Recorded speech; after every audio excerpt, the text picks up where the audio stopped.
ternyata mengarah ke anak tangga, dan di anak tangga kulihat ada kembang melati yang berserakan. Aku yakin ini adalah sebuah petunjuk, dengan memberanikan diriku ikuti taburan kembang melati itu. Semakin kuikuti semakin aku masuk ke dalam hutan alas purwo. Sekelilingku gelap sekali, namun dengan cahaya senter aku masih bisa melihat taburan melati di tanah. Aku tak henti berteriak memanggil nama mereka berdua, sialnya tak ada tanda-tanda keberadaan Bambang dan Sekar. Kulirik jam tanganku, ternyata sudah jam 1 dini hari. Aku masih yakin kalau taburan bunga melati ini adalah petunjuk keberadaan Bambang dan Sekar. Kusorotkan senter ke batang-batang pohon, samar-samar kulihat ada segerombolan orang berpakaian serba putih. Mereka pasti mau beribadah di pura, buru-buru kuhampiri mereka. "Maaf Pak, apa Bapak lihat dua orang yang lewat sini?" tanyaku. Anehnya si bapak itu tidak menjawab pertanyaanku dan terus berjalan mengikuti rombongan. Dan gak lama kemudian mereka semua berhenti serentak, aku masih memperhatikan tingkah mereka. Lalu kepala mereka tiba-tiba berputar 180 derajat sehingga semua orang di sana melihat ke arahku sambil tersenyum mengerikan.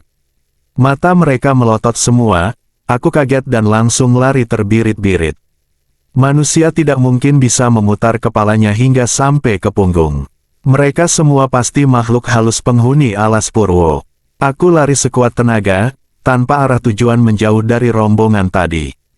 Cahaya senterku tak mampu menyinari jalan karena semakin lama hutan ini semakin berkabut. Rasanya aku semakin tersesat saja. Setelah beberapa saat lari tanpa arah, aku pun mulai kelelahan. Masih dalam keadaan napas terengah-engah, ku perlambat langkahku. Aku berusaha untuk mencari kembang melati. Tapi kok nggak ada. Aku pun melanjutkan perjalanan. Entah mau kemana, aku merasa diriku malah semakin tersesat. Sekitar 30 menit, aku melihat sebuah gua. Di gua itu kudengar suara orang minta tolong, aku sangat kenal suaranya. Itu adalah suara Sekar. Buru-buru kuhampiri gua itu, dan pas aku masuk ke dalam gua, anehnya, tidak ada siapa-siapa di sana. Aku hanya melihat banyak sekali sesajen. Kembang melati dan sebuah batu yang dibungkus menggunakan kain berwarna putih. Aku berteriak memanggil-manggil nama Bambang dan Sekar. Sama sekali tidak ada tanda-tanda keberadaan mereka. Aku curiga kalau yang teriak barusan itu bukanlah Sekar, tapi makhluk halus yang menyerupai Sekar.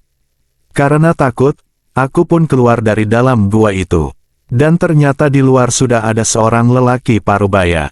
Aku mengembuskan napas lega karena dia adalah lelaki yang sempat aku temui saat salat di musola. Aku minta tolong pada lelaki itu. Tapi tatapannya datar, dia menoleh ke wajahku dan berkata, "Kedua temanmu itu sudah membuat penghuni alas purwo ini marah. Lalu apa yang harus saya lakukan Pak? Tolong temukan teman-teman saya Pak. Aku memohon, kau pergi saja ke arah barat. Nanti kau akan menemukan mereka di sana.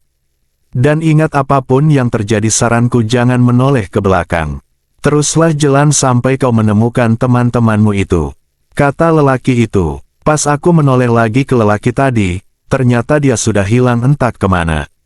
Aku benar-benar kaget, padahal barusan dia masih ada di sampingku. Tanpa pikir panjang lagi, aku menuruti perkataannya. Aku mulai berjalan ke arah barat entah apa yang akan kutemui di sana. Semoga saja lelaki tadi benar kalau aku bisa menemukan Bambang dan Sekar. Sekitar 20 menit kemudian, aku mendengar suara langkah seseorang mengikutiku. Aku ingat pesan si lelaki parubaya, apapun yang terjadi jangan menoleh ke belakang. Saat aku berhenti, suara langkah kaki itu juga berhenti dan tiba-tiba saja ada seseorang yang menyapaku dari belakang. "Halo," begitu sapanya, itu suara seorang lelaki yang sangat mengerikan. Aku sama sekali tidak berani menoleh ke belakang dan terus berjalan ke arah barat. Semakin lama, aku mendengar suara langkah kaki itu semakin banyak. Itu seperti rombongan orang yang mengikutiku. Jujur saat itu aku semakin takut saja. Sekuat tenaga, aku pun berlari. Aku tak peduli dengan rombongan orang yang terus-terusan mengikutiku. Sekitar 20 menit berlari, tenagaku semakin terkuras. Kemudian aku melihat ada sebuah rumah panggung. Aneh kenapa ada rumah di tengah hutan seperti ini. Tampak dari jendela rumah itu sebuah cahaya lampu canting dan bayangan wanita yang berlalu lalang. Aku menyangka pasti itu adalah rumah seorang warga. Apa salahnya kalau aku bertanya ke penghuni rumah itu? Siapa tahu ada petunjuk. Aku pun langsung menghampiri rumah tersebut. Beberapa kali aku mengetuk rumah itu, dan sesaat kemudian terdengar suara seorang wanita yang mendekat. Gagang pintu berputar tanda ada yang membukakan pintu. Tampaklah seorang wanita muda yang amat cantik. Dia mengenakan baju kebaya dan kain batik. Wanita itu tersenyum dan menyapaku dengan sangat ramah. "Ada apa ya, Mas?" tanya wanita itu. "Maaf Mbak, saya mau tanya apa Mbak ngelihat dua orang yang melintas di sekitaran sini?" tanyaku. "Oh, dua orang yang telanjang itu ya?" tanya wanita itu. "Iya Mbak, itu teman-temanku yang hilang." "Mbak tahu di mana dia?" "Wah, tadi sih sempat mampir ke sini. Dan sekarang lagi pergi sama Bapak. Katanya sih nggak akan lama. Mas tunggu aja dulu di sini.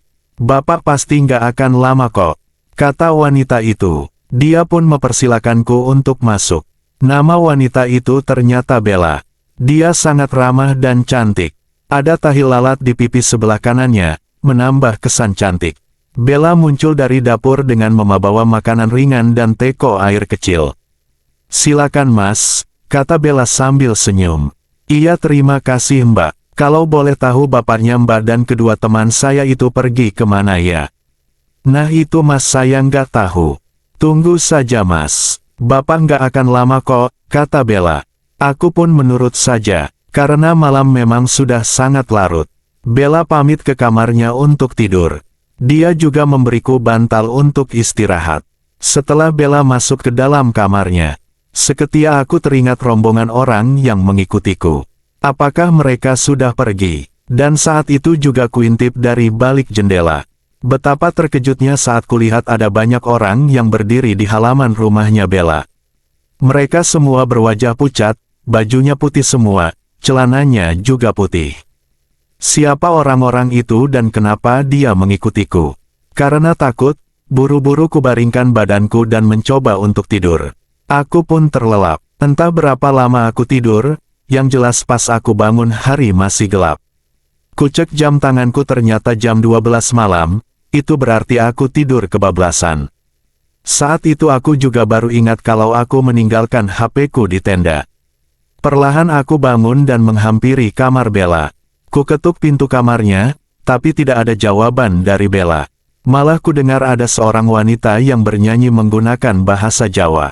Itu sangat mengerikan. Akhirnya kuintip dari celah bilik kamarnya, dan di sana tampaklah sosok wanita bertubuh besar. Dia mengenakan jubah warna putih. Rambutnya panjang sekali sampai menyentuh lantai.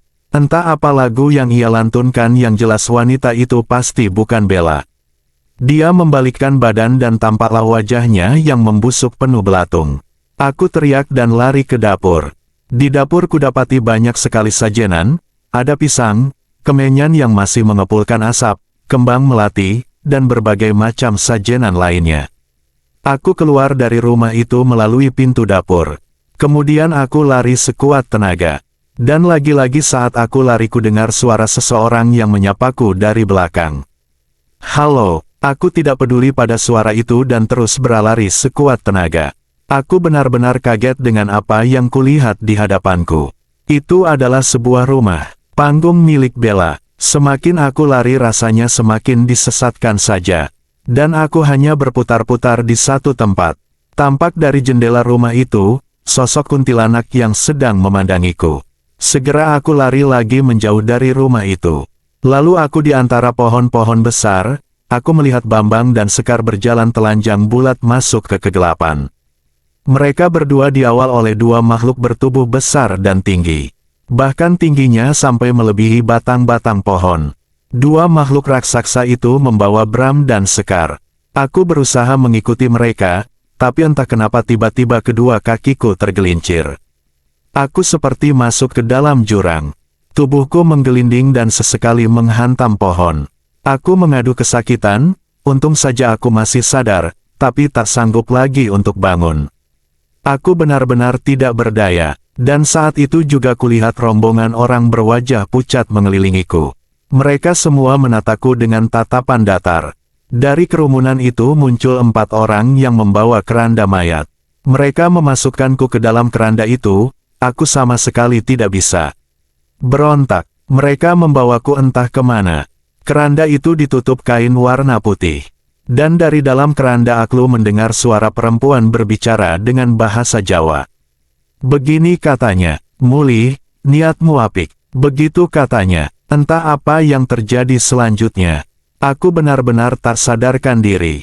Dan saat siuman, aku sudah ada di pinggir jalan. Warga mengerumuniku, tak lama kemudian ambulan datang dan mereka membawaku ke rumah sakit. Bambang dan Sekar ditetapkan sebagai orang hilang dan tidak pernah ditemukan. Aku mendengar sebuah mitos katanya nggak sedikit orang yang dibawa masuk ke alam jin alas purwo bisa jadi Bambang dan Sekar juga masih hidup sampai sekarang, tapi mereka ada di alam jin. Selesai. Oke guys, sekian cerita dari kami. Jangan lupa subscribe ya. Terima kasih telah setia mendengarkan cerita dari kami. Kita jumpa esok hari di jam 7:30 malam ya, terima kasih.